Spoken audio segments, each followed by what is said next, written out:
오늘 말씀은 잠언 18장 17절에서 24절입니다.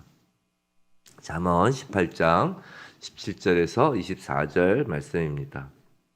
우리 한 목소리로 함께 읽도록 하겠습니다. 송사에서는 먼저 온 사람의 말이 바른 것 같으나 그의 상대자가 와서 밝히느니라. 제비 뽑는 것은 다툼을 그치게 하여 강한 자 사이에 해결하게 하느니라. 노엽게 한 형제와 화목하기가 견고한 성을 취하기보다 어려운즉 이러한 다툼은 산성 문빗장 같으니라. 사람은 입에서 나오는 열매로 말미암아 배부르게 되나니 곧 그의 입술에서 나는 것으로 말미암아 만족하게 되느니라. 죽고 사는 것이 혀의 힘에 달렸나니 혀를 쓰기 좋아하는 자는 혀의 열매를 먹으리라. 아내를 얻는 자는 복을 얻고 여호와께 은총을 받는 자니라. 가난한 자는 간절한 말로 구하여도 부자는 엄한 말로 대답하느니라. 많은 친구를 얻는 자는 해를 당하게 되거니와 어떤 친구는 형제보다 친밀하니라. 아멘. 오늘은 하나님께서 원하시는 인간관계라는 제목으로 오늘 잠언 18장 뒷부분 마지막 부분까지 저희가 말씀을 받을 때 정말 하나님께서 주시는 이 지혜가 저희의 곧 삶에 그대로 반영돼서 정말 우리의 인간관계가 우리가 원하는 것보다 더 좋은 하나님께서 원하시는 인간관계가 되어가기를 주님의 이름으로 축원합니다. 어제 말씀에서는 우리는 이 땅에서 하나님 나라의 원리로 산다고 했습니다. 하나님 나라, 그 영적 나라가, 그 영적 세계가 이 땅의 물적 세계에 투영되는 거라고 했어요. 그래서 하나님 나라의 원리로, 특히 믿는 성도는 하나님 나라의 원리로 사는데 그 중에서 중요한 덕목이 겸손이라고 하였습니다. 그리고 그 겸손은 하나님과의 영적 관계에서 하나님의 주권과 통치권을 온전히 인정하는 것이 겸손이다라고 했어요. 그냥 남 앞에서 막 이렇게 굽실굽실하고 착한 척하는 게 겸손이 아니라 하나님의 주권과 통치권을 인정하는 것이 겸손이다라고 했습니다. 그 겸손한 마음을 가지고 하나님의 주권과 통치권을 인정하는 그 마음을 가지고 실제로 세상 속에서 살아가는 하나님의 백성에게 오늘 잠언은 특별히 인간관계에서 펼쳐지는 그 겸손한 자가 갖출 지혜에 관한 가르침을 주고 있습니다. 자, 인간관계에서 우리에게 먼저 중요한 것은 아마 판단하는 일일 거예요. 판단하는 일. 우리는 사실 성경에서 판단하지 말라고 하지만 판단할 수밖에 없는 상황 속에 계속 놓이고 있습니다. 그것에 대한 말씀이 17절, 18절이에요. 송사에서는 먼저 온 사람의 말이 바른 것 같으나 그의 상대자가 와서 밝히느니라. 18절, 제비 뽑는 것은 다툼을 그치게 하여 강한 자 사이에 해결하게 하느니라. 자, 17절에서 여기서 송사라는 말은 물론 재판하는 일을 뜻하는 것이죠. 하지만 반드시 재판에만 해당하는 말씀은 아니고 우리가 살면서 사람들 사이에 다툼이 생겼을 때 어떻게 판단하여야 하는지에 관한 말씀이라고 보면 되겠죠. 자, 어제 말씀에서 겸손한 사람, 겸손은 사람을 느긋하게 한다고 말씀드렸어요. 판단에 있어서 가장 위험한 것은 성급한 판단일 것입니다. 다툼이 생겼을 때는 다툼의 양 당사자의 말을 다 끝까지 들어봐야 한다는 것이에요. 그런데 한번 생각해 보세요. 다툼이 있을 때 그 판단을 하는 궁극적인 목적이 뭔가요? 판단을 하는 궁극적인 목적. 다툼 가운데서.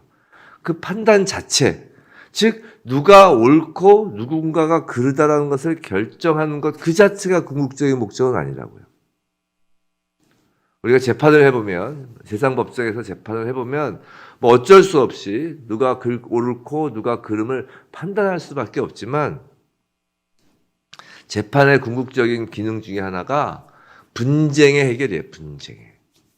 그래서 그 조정이나 그런 어떤 판결보다는 조정으로 가는 것을 선호한 이유가 이제 법원에서는 결국 판결로 가면 1심에서 끝나면 또 2심으로 가서 다툼을 하고 또 2심에서 간데 또 3심 가서 다투고 다툼이 끊임이 없죠. 또 3심까지 끝나서 다투면 또 다행인데 아주 그 강한 사람들은 이제 평생 법원 앞에서 이제 근처에서 계속 맴돕니다. 여기 법원이 가깝죠? 교회에서. 그럼 거기 보면은 그냥 평생 그 사건에 매여 있는 분들이 계세요. 그러니까 판결은 사실 궁극적으로 다tum을 온전히 그치게 하는 데 한계가 있다는 것이에요. 근데 조정을 하면 어떤 거예요? 합의를 하는 것이죠. 조정을 하면 다툼이 그칩니다. 여하튼 무슨 말씀을 드리고 싶은 거냐면 다툼이 있을 때는 그 궁극적인 그 판단할 때의 목적은 옳고 그름을 결정하는 것이 아니라 다툼을 그치게 하는 것이 목적이다라는 것이에요. 그래서 잠언에서 더욱 강조하고 싶은 것은 오히려 그 다음 18절인 것이에요. 18절 다시 한번 볼까요? 제비 뽑는 것은 다툼을 그치게 하여라고 하잖아요. 그래서 강한 자 사이에 해결하게 하느니라라고 합니다. 자, 이스라엘은 가나안 땅을 분배할 때 어떻게 했죠? 몇몇 족속을 빼고는 제비 뽑기를 통하여 하였죠. 다윗 통치 당시에 또 성소에서 봉사할 사람을 정하는 때에도 제비 뽑기를 사용하였습니다. 제비 뽑기는 결과에 대하여 전적으로 하나님의 섭리임을 믿고 순종한다라는 것을 상징적으로 보여주는 거예요. 제가 아시는 어떤 목사님 가족은 뭐 결정할 때마다 제비를 뽑으시는 분이 정말 계시더라고요. 뭐 이사를 간다, 뭐 사역을 한다고 그럼 가족끼리 모여서 제비를 뽑으시더라고요. 제비를. 물론 그 뜻은 하나님의 섭리를 믿고 순종한다라는 뜻일 거예요. 근데 그렇다고 해서 지금 판단을 하는 모든 일에 언제나 제비 뽑기를 하라는 말은 아니겠죠. 생각해 보세요. 세상 법정에서 시시비비를 가리는데 당사자 두 사람의 말이 서로 달라서 누가 옳은지 정말 판사가 모르겠다고 그 자리에서 제비 뽑기 하고 있으면 당사자들이 그 인정하겠어요? 상상할 수 없습니다. 즉 제비 뽑기라는 말은 인간인 우리가 가장 옳다고 여기는 판단을 내려놓는 것을 의미하는 것이에요. 우리가 옳다고 여기는 판단을 내려놓고 겸손하게 하나님의 섭리 아래에 사람의 모든 일이 놓여 있다라고 인정한다는 것이에요. 우리의 판단이 잘못된 것일 수도 있다라는 것을 인정하는 마음을 갖는 것이 중요하다는 것입니다. 다툼을 궁극적으로 그치게 하는 것은 사실 사람의 일이 아닙니다. 하나님께서 하시는 일이에요. 하나님의 신실하심을 신뢰하며 하나님의 섭리 아래에 모든 것이 있다라는 그 겸손한 마음이 있을 때 사실 누가 이런 판결을 내리고 저런 판결을 내려서가 아니라 그 겸손한 마음이 있을 때 다툼을 격발하였던 그 마음의 그 요동치는 분노와 갈등이 잠잠해질 수 있는 것입니다. 왜 우리가 분노와 갈등, 그러면 그 마음의 괴로움을 겪고 그 다툼이 격발되나요? 그건 하나님의 그 섭리 아래 있다는 그 겸손한 마음이 사라지기 때문에 그런 것이에요. 아무리 인간이 강하다고 해도 가장 강하시고 가장 높은 권위를 지니시고 최고 결정권자는 하나님 한 분뿐이심을 명심하기를 바랍니다. 자, 계속해서 인간관계로서 형제에 대한 교훈을 잠언 기자는 가르치고 있어요. 19절에서 21절 말씀입니다. 우리 다시 한번 볼까요? 노엽게 한 형제와 화목하기가 견고한 성을 취하기보다 어려운즉 이러한 다툼은 산성 문빗장 같으니라. 이 사람은 입에서 나오는 열매로 말미암아 배부르게 되나니 곧 그의 입술에서 나는 것으로 말미암아 만족하게 되느니라. 21절 죽고 사는 것이 혀의 힘에 달렸나니 혀를 쓰기 좋아하는 자는 혀의 열매를 먹으리라 라고 하죠. 자, 19절은 인간관계에서 발생한 그 분노, 방금 분노에 대해서 이야기했죠. 그 분노의 감정을 해소하기가 현실적으로 정말 어렵다. 얼마나 어려운가라는 것을 지금 말하고 있는 것이에요. 그래서 그 화목하기가 견고한 성을 취하기보다 어렵다고 그러잖아요.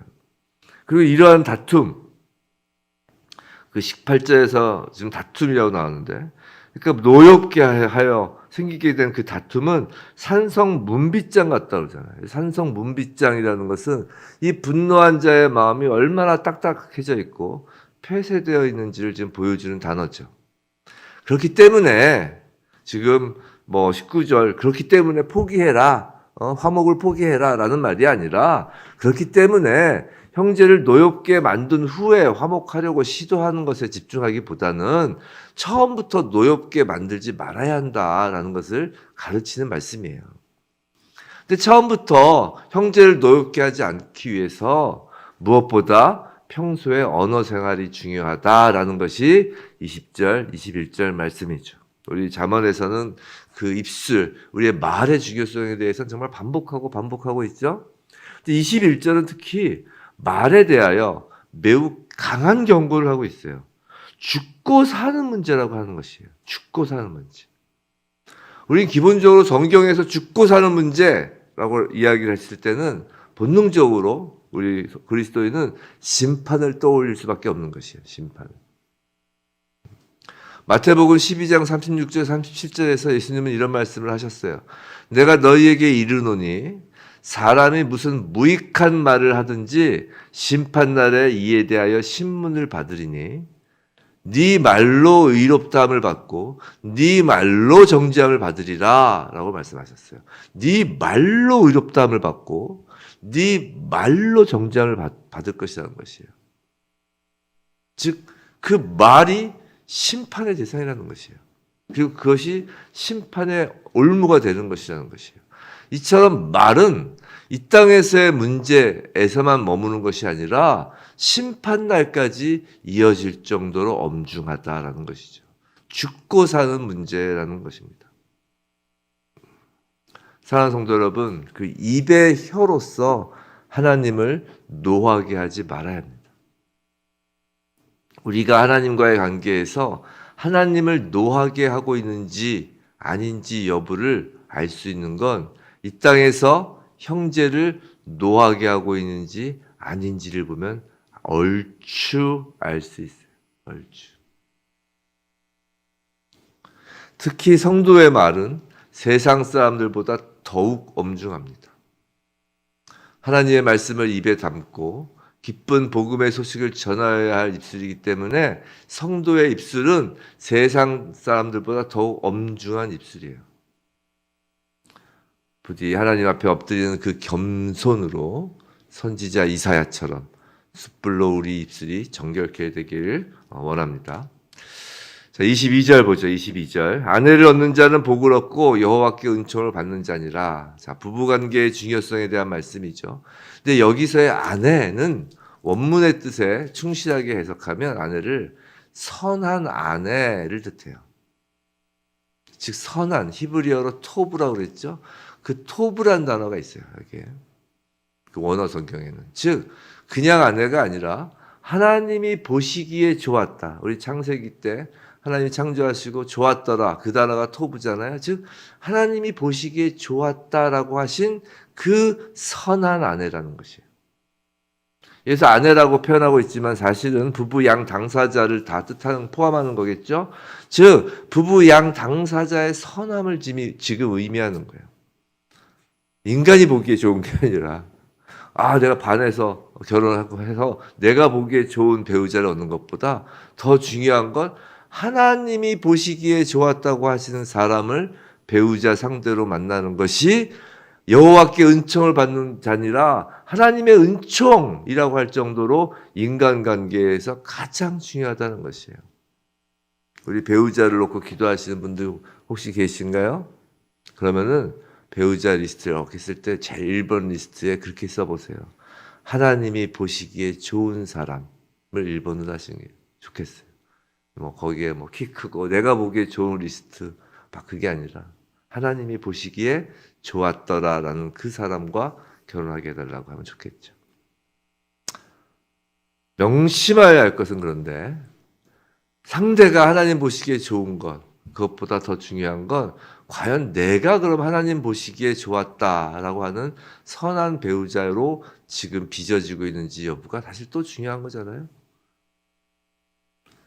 하지만 그 누구도 완벽히 선한 자일 수는 없어요. 그렇잖아요. 우리가 다 아담적 죄 속에서 태어났기 때문에 모두가 부족한 부분이 있고 깨어진 부분이 있는 것입니다.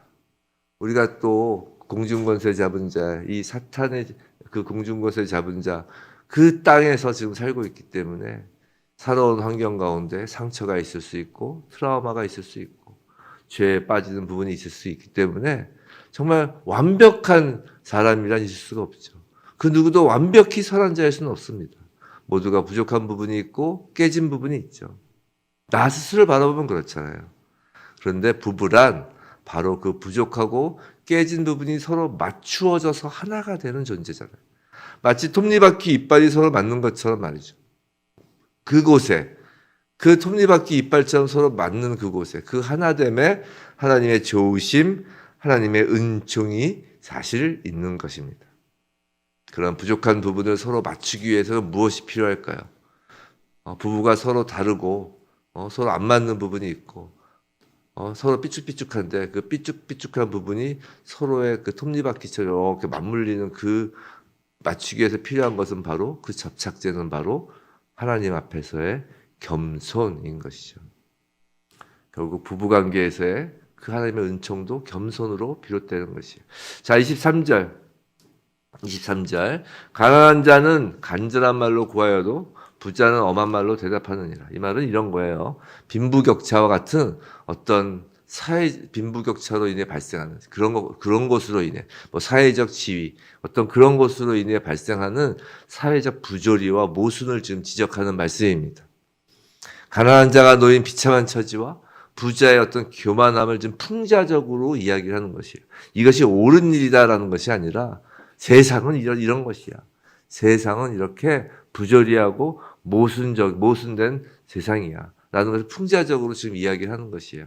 그래서 잠언 기자는 이런 세상의 왜곡된 상황이 근절되어야 한다라는 지금 취지로 23절 말씀을 기록하고 있는 것입니다. 근데 24절, 많은 친구를 얻는 자는 해를 당하게 되거니와 어떤 친구는 형제보다 친밀하느니라. 근데 이런 사회적 부조리, 모순은 인간관계에서 특히 대인관계, 사회에서의 그 사람과의 관계에서도 그 기형적인 모습으로 나타나는데 그건 하나님과의 관계에서 교만한 자가 많은 친구를 얻을 때가 있다라는 것이에요. 그런 경우가 더 많이 보인다는 것이에요. 그리고 그것은 결국은 해가 된다는 것이죠. 자, 우린 보통 교만한 자에게는 친구가 없을 것 같지만 그렇지 않습니다. 우린 교만이라는 개념 자체를 계속 하나님과의 관계라고 생각해야 된다고 그랬죠? 하나님과의 관계에서 교만한 자는 세상에서 친구가 많은 경우가 많아요. 오히려. 생각해 보세요. 자기가 왕인 사람이에요. 하나님과의 관계에서 교만한 자는. 자기가 왕인 사람의 특징이 뭔지 아세요? 물론 대부분의 사람들이 인정 욕구가 있지만 그 인정 욕구가 유독 강한 것입니다. 자기가 왕이기 때문에. 그래서 스포트라이트를 받기를 너무 좋아하는 거예요. 스포트라이트를 받기를 너무 좋아하기 때문에 주위에 늘 사람을 몰고 다녀야 되는 것이에요. 그래서 그런 스포트라이트를 받기를 좋아하고 주위에 늘 사람을 몰고 다녀야 직성에 풀리는 사람들은 사람들의 호감을 사는 기술도 탁월하게 개발돼요. 이게 참 아이러니한 거죠. 그래서 하나님과의 관계에서 교만한 사람이 이 세상에서 많은 친구들을 가지고 있습니다. 예를 들어서 그런 거죠. 꼭 어떤 특정 직종을 이야기하긴 그렇지만 정치가들이 좀 그렇죠. 정치가들 중에서도 교만하지 않은 분 계시죠. 겸손하신 분들 계시지만 일반적으로 정치는 사람을 상대로 표를 얻어야 되는 거잖아요. 제가 보면은 제가 옛날에 아주 젊었을 때 거의 어렸을 때죠. 어떤 정치인을 봤는데 정말 1대1로 앉아있으면 인품이 뛰어나요. 아주 의젓하시고 뛰어나고 정말 너무 말씀을 잘하시고 잘 이해해 주시고 젊은 저희들의 이야기를 물론 예수를 믿지 않는 분이셨죠. 근데 그러니까 사람이 정말 많더라고요. 정말 다양한 계층의 다양한 사람이 많더라고요. 근데 돌이켜보면 정말 하나님 앞에서는 교만한 자였던 거예요. 일단 예수님을 안 믿고 하나님을 부인하고 그러니까 그 본인에 대한 그 인정 욕구가 엄청나신 분이죠. 근데 되게 인격적이세요. 한 시간만 이야기하면 바로 그 사람을 추종하는 자로 바뀝니다. 하지만 결론적으로 그렇게 많은 사람을 친구로 삼는 그런 것은 다 물거품과 같다라는 것이에요. 어쩌면 하나님께 겸손한 자는 어쩌면 이 세상에 세상적인 친구가 많지 않을 수 있습니다. 사도 바울도 생각해 보세요. 사도 바울이 마지막에 로마 감옥에 있을 때 사도 바울 스스로 고백에 내 주변에 아무도 안 남았다고 그런다고요. 기도와 정말 자신을 따르는 그 아주 제자 한두 명 빼고는 내 주변에 남은 사람이 없네 라고 얘기할 정도였습니다. 평상시엔 그렇게 막 쫓아다니다가도. 예수님도 생각해 보세요. 예수님은 사실 늘 12명의 제자, 아주 자기 측근 제자들에 집중을 하셨죠. 극소수를 데리고 다니신 거라고요. 쫓아다니던 그 무리들은 그 기적 보고 뭔가를 얻으려는 사람들이었을 뿐이고, 예수님이 그 무리들이 오히려 왕으로 세우려고 하니까 도망치잖아요. 예수님이 산으로 기도하러. 예수님은 그런 어떤 인정 욕구, 사람으로부터의 인정 욕구로 사람들 이렇게 친구 삼으신 것이 아니죠. 예수님은 사랑하는 제자들을 친구 삼으셨죠. 그래서 겸손한 자는 어쩌면 세상적인 친구가 많지 않을 수 있습니다. 왜냐하면 하나님께 겸손한 자는 솔직히 세상에서는 그다지 매력적이지 않게 비춰질 경우가 많아요. 하나님께 겸손한 자는. 스포트라이트라는 그 거짓빛이 아니라 참빛이신 예수 그리스도만을 쫓는 사람들은 사실 멋있어 보이지도 않습니다. 세상에서. 그 예수님의 제자들 세상에서 멋져 보였을까요? 그 당시에? 아니었을 거예요. 다 순교하고 다 그냥 세상에서는 비루해 보였을 것입니다.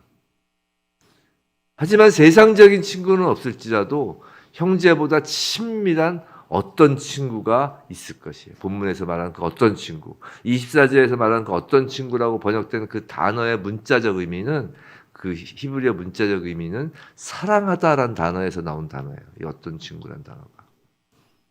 즉 가짜 빛에 몰려드는 많은 친구보다 참빛이신 예수 안에서 서로 사랑하는 친구, 이 사랑하는 친구가 바로 겸손한 자, 믿는 자에게는 있는 것입니다.